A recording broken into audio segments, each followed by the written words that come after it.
જો ભાઈ આ હે વીડો, આ વીડો कम से कम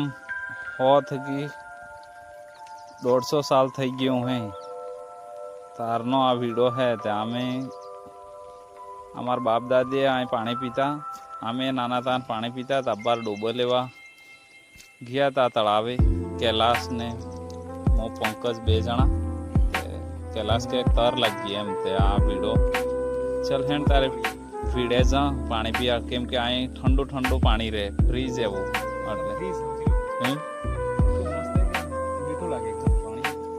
એટલે વિચાર કીધો કે એક વિડીયો બનાવી દઉં। અગર તમારે પાણી પીવું હોય તાણે વીડે આવીને પી શકો ને એનો ટેસ્ટ લઈ શકો।